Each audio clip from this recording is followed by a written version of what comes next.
Chers enfants, chères familles, en ce beau mois de juin qui commence, nous allons vous parler de Saint Jean-François Régis.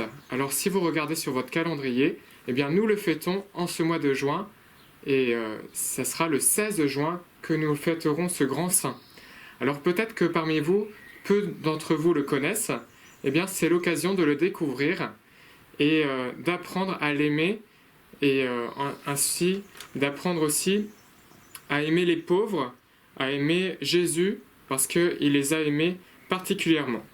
Alors, qui est Saint Jean-François Régis? Alors, je souligne d'abord que Saint Jean-François Régis, Régis c'est devenu un prénom, mais Régis c'est son nom de famille à la base. Il est né dans le sud de la France, dans le sud-ouest de la France, près de Narbonne.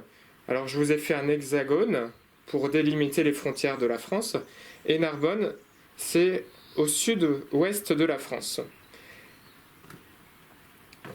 Alors, comment a-t-il vécu son enfance et sa jeunesse? Alors, son enfance, il faut souligner d'abord le contexte de l'époque. Il est né le 31 janvier 1597. C'était la fin des guerres de religion. Les guerres de religion, c'était des guerres qui étaient rivales entre catholiques et protestants. Et cela a conduit à beaucoup de colère, de rancune entre les catholiques et les protestants. Malgré qu'on soit chrétien, eh bien, on avait des rivalités. Eh bien, c'est dans ce contexte qu'est né Jean-François. Et Jean-François va apprendre de ses parents la foi catholique, l'amour de Dieu et la fidélité à l'Église catholique. C'est à eux qu'il doit ses premières leçons de catéchisme. Alors, comment a-t-il vécu sa jeunesse? Sa jeunesse, il l'a vécue dans la vertu. Il a mené le combat spirituel. Eh bien, nous aussi, nous sommes amenés à vivre le combat spirituel chaque jour, les plus grands comme les plus petits. Nous avons à combattre nos défauts et à vivre selon la vertu. Alors, Jean-François, pendant son adolescence et sa jeunesse, exerçait les vertus en combattant ses défauts. Et on peut le voir lorsqu'il occupe un petit appartement avec des camarades. Il cherche à les rendre plus pieux comme lui, moins dissipés. Et certains d'entre eux, qui avaient 14, 16, 18 ans, eh bien, circulaient librement en ville, ça se comprend, dans les intercours, et ils ne se privaient pas de faire des farces, de s'amuser joyeusement, et ça c'est légitime, mais certains allaient trop loin et puis offensaient Dieu. Alors ça, Jean-François, il ne les suivait pas, il ne suivait pas ces jeunes qui s'amusaient à offenser Dieu, parce que évidemment il avait la notion du péché et il comprenait que c'était un mal. Alors son temps libre, il l'emploie à de belles promenades, à la visite des pauvres, qu'il aime beaucoup. À plusieurs moments de sa vie, il aura un grand amour des pauvres. Il exerce aussi la vertu et puis en faisant aussi quelques sacrifices. Celui-ci, par exemple, lorsqu'il était au collège, il y avait une grande galerie qui donnait sur un paysage magnifique et souvent les élèves s'arrêtaient pour regarder le beau paysage et puis arrivaient en retard au cours. Alors Jean-François Régis, pour éviter d'être en retard, eh bien, il s'évertuait soit à passer très rapidement pour éviter de passer en prenant trop de temps devant ce beau paysage, ou alors, eh bien, il se plongeait dans un livre pour aller directement en cours et éviter d'être en retard. Il avait aussi une grande loyauté, un grand amour des autres, et il était très loyal envers les autres.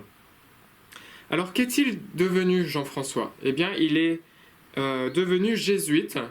Dès ses 17-18 ans, il avait un grand désir de rejoindre cette compagnie de Jésus, les jésuites, dont notre pape faisait partie avant d'être pape. C'est une communauté religieuse qui a été fondée par saint Ignace de Loyola. Pourquoi voulait-il se consacrer à Dieu? Eh bien parce qu'il avait un grand désir, un grand souci des âmes, un grand souci de les amener à Dieu. Et c'est pour cela qu'il voulait ressembler à Jésus, pauvre, chaste et obéissant. Alors il rentre chez les jésuites au noviciat à Toulouse. Toulouse, c'est là aussi dans le sud-ouest. c'est ici.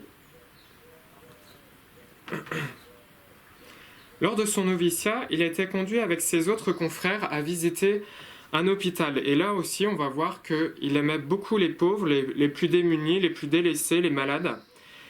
Et bien, Jean-François Régis se faisait remarquer par sa grande bonté, par son grand amour des malades. Et les malades l'affectionnaient particulièrement. Bien sûr, ils affectionnaient aussi les autres novices.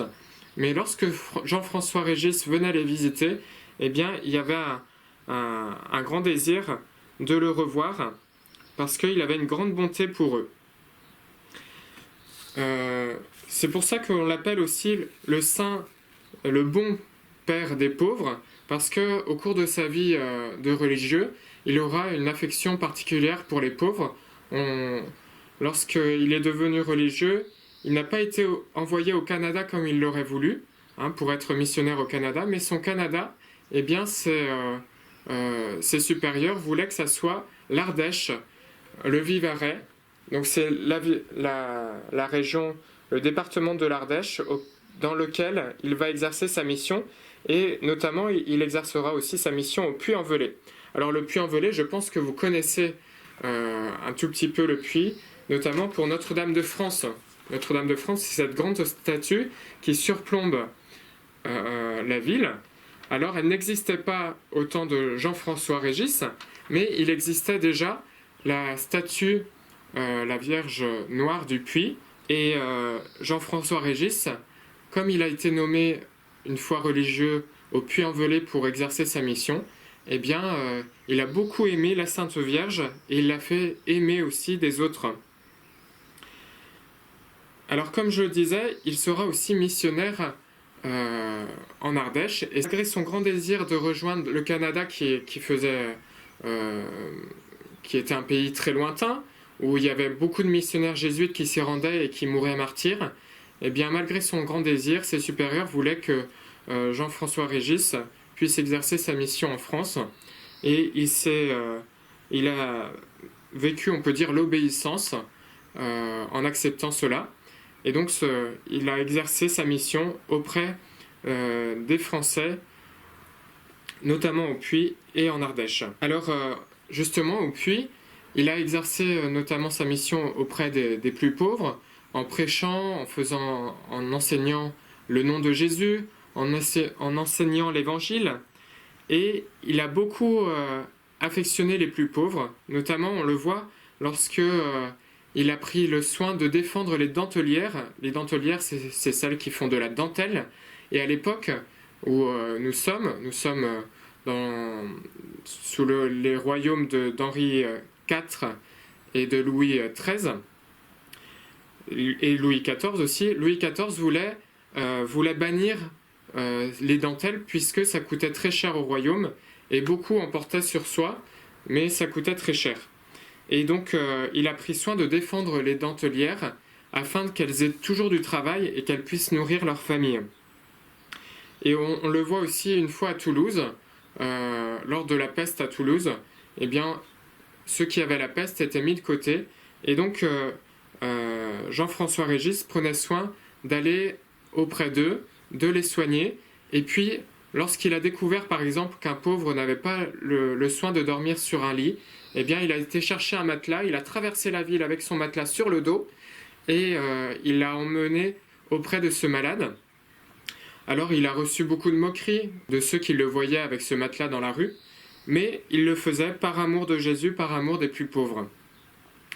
Et on peut dire que sa mission a été source de joie, notamment par ses conversions qu'il suscitait, par son évangélisation qui suscitait beaucoup d'admiration des villageois qu'il pouvait rencontrer sur son chemin, mais aussi beaucoup d'opposition, parce qu'il y en a qui étaient jaloux de ses œuvres, de son succès auprès des plus pauvres, des plus démunis.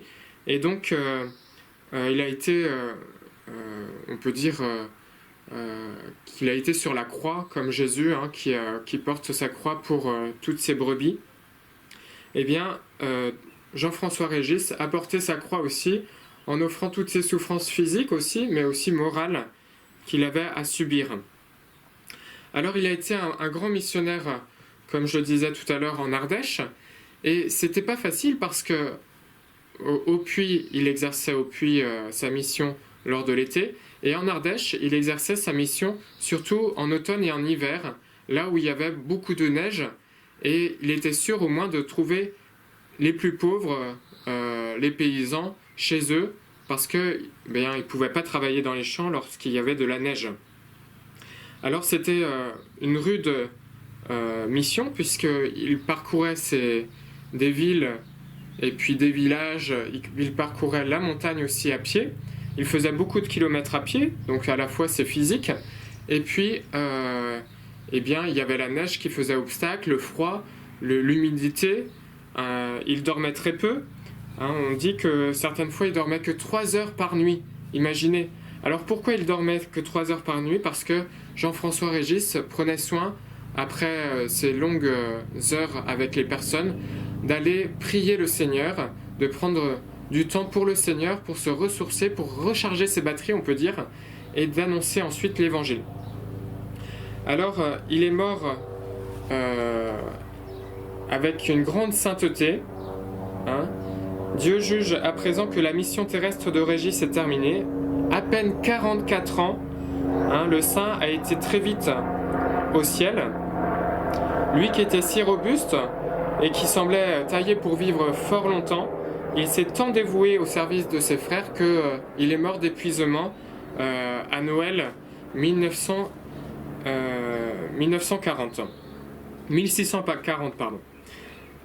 C'est l'année 1640 que s'achève à minuit sa mission en quelque sorte. Il est brûlé par la fièvre, il doit s'aliter après avoir vécu 3 messes d'affilée, 3 sermons, des confessions en grand nombre. En fait, il avait pris froid et donc il est très fiévreux, et c'est auprès de son lit que le frère Bidault va suivre ce grand saint jusqu'à sa mort. Et ce frère Bidault témoignera après que Jean Régis avait une grande souffrance lors de sa mort, mais tout à coup son visage s'illumine, il se dresse sur son lit, les bras tendus, le regard tout éveillé, et il dit « Ah, mon frère, notre Seigneur et Notre-Dame qui m'ouvrent le paradis !» Puis il retombe sur l'oreiller, murmure encore la prière de Jésus « Mon Dieu, je remets mon âme entre vos mains !» Et c'est le silence, et Régis est mort, il a rejoint le ciel. Alors, on pourra demander, pour cet effort du mois que je vais vous donner, on pourra demander à Jean-François Régis cette ardeur de vivre parfaitement la messe. Alors, comment vivre cet effort qui consiste à vivre sa messe avec le cœur? Quelques petits moyens. Vous pouvez à la fois vous préparer en lisant les lectures avant la messe, mais aussi lors de la messe, lorsqu'on lit les lectures, elles sont adressées à vous aujourd'hui. Donc c'est Jésus qui vous parle, et il faut savoir demander dans son cœur, Jésus, aide-moi à savoir qu'est-ce que Jésus veut me dire aujourd'hui. Et puis lors de l'offertoire, lorsqu'on présente le pain et le vin, lorsque le prêtre présente le pain et le vin, on s'offre nous aussi en offrant notre petite contrariété, notre travail, nos soucis de famille, nos joies, nos peines, nos souffrances, toutes nos intentions, nous les offrons au Seigneur à ce moment-là. Et lors de la consécration, le moment le plus important de la messe, où Jésus se rend présent dans l'Eucharistie, on peut se représenter tous les anges et les saints qui sont autour de l'autel et qui adorent Jésus, et on dispose notre cœur aussi à l'adoration, à la contemplation de Jésus qui est là, présent, au milieu de nous. Et lors de la communion, on peut, si nous avons fait bien sûr notre première communion, on peut parler cœur à cœur avec Jésus et lui dire, là aussi, nos joies, nos peines, nos souffrances, comme si on était en présence d'un ami à qui on voulait se confier. Alors, pour terminer, nous allons prier Jean-François Régis avec un « Je vous salue Marie » pour bien vivre ce mois de juin et puis bien vivre nos messes avec beaucoup de cœur. Je vous salue Marie, pleine de grâce, le Seigneur est avec vous. Vous êtes bénie entre toutes les femmes, et Jésus, le fruit de vos entrailles, est béni. Sainte Marie, Mère de Dieu, priez pour nous pauvres pécheurs, maintenant et à l'heure de notre mort. Amen. Saint Jean-François Régis, priez pour nous. Au nom du Père, et du Fils, et du Saint-Esprit. Amen.